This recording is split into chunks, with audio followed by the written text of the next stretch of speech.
آج صبح کی بات ہے اور یہ ہر صبح کی بات ہے، لیکن آج کی رات شب جمعہ تھی۔ مسلمان معاشرے میں، مسلمان علاقوں میں اتنی بڑی وبا، اتنے بڑے قہر اور عذاب کے بعد لوگوں کی صورتحال کیا ہے؟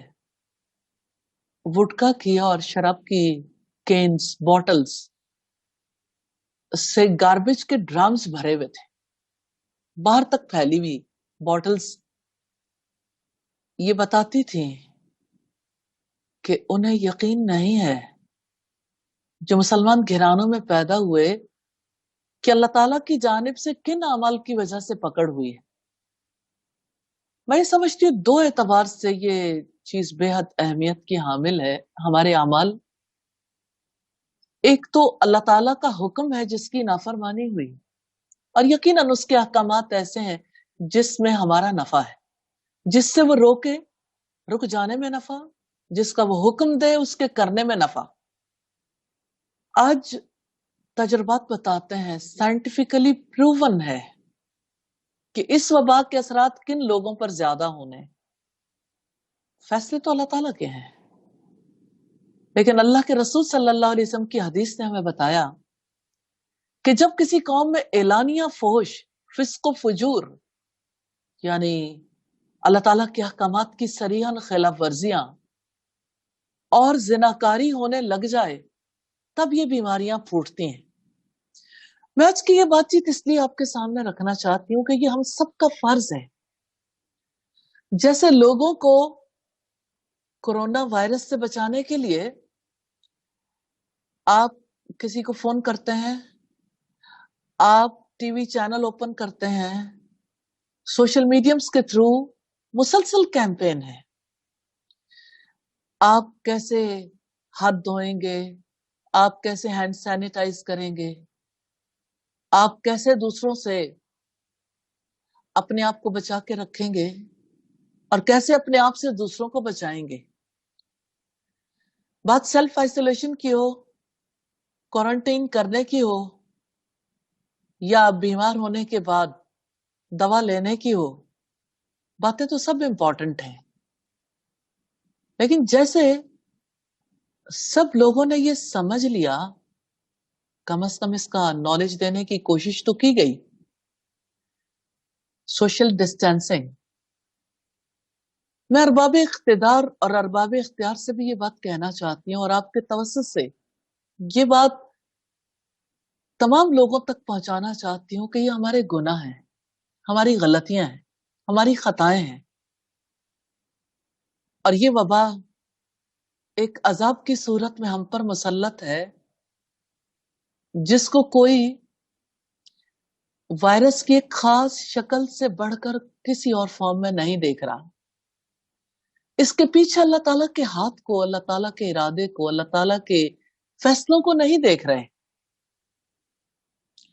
اس وبا کو پورے انسانیت پر کیوں مسلط کیا گیا، آج انسانوں کو اس کی سمجھ نہیں ہے، اور مسلمانوں پر یہ فرض عائد ہوتا ہے کہ وہ خود بھی سمجھیں اور دوسروں تک بھی اس پیغام کو پہنچائیں، تاکہ سب مل کر اللہ تعالیٰ سے توبہ کریں۔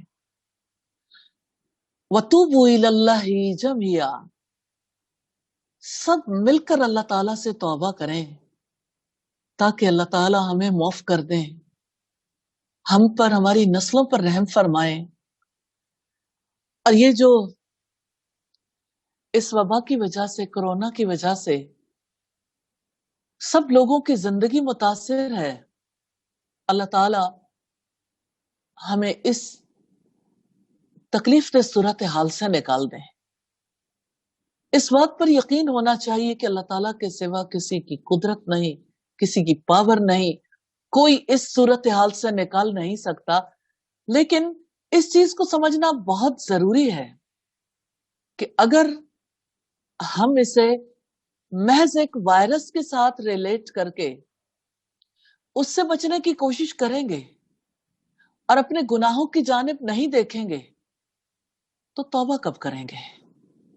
پیچھے اپنے اعمال کو دیکھنا ہے، اور آج بات اس سے کتنی آگے بڑھ گئی، جو اللہ کے رسول صلی اللہ علیہ وسلم نے فرمایا کہ جب کسی قوم میں اعلانیہ فحش ہونے لگ جائے، یعنی فسق و فجور، زناکاری وغیرہ، تو آج تو آرگنائزیشنز بنائی گئی ان لوگوں کے حقوق کے لیے جن کو قتل کر دینے کا حکم ہے، جن پر ہمارے فقہا کہتے ہیں کسی پرانی بلڈنگ کے نیچے کھڑا کر کے ان کے اوپر عمارت گرا دی جائے۔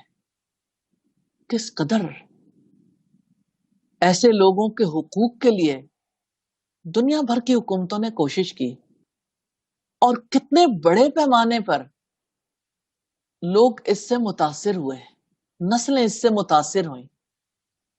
تو اللہ تعالیٰ سے توبہ کرنے کی ضرورت ہے اور برائی کو روکنے کی۔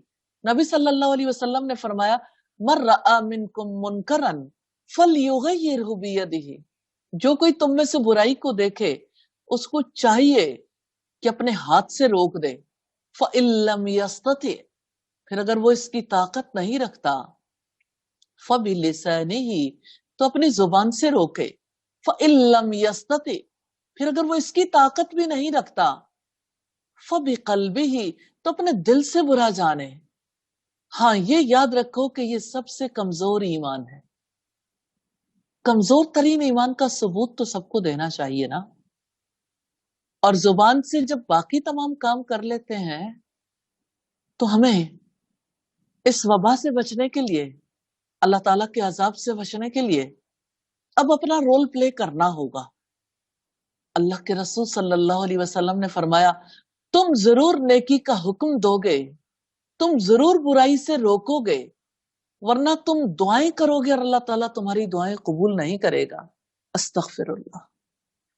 اللہ تعالیٰ ہمیں اس تکلیف دہ صورتحال سے نکال دیں۔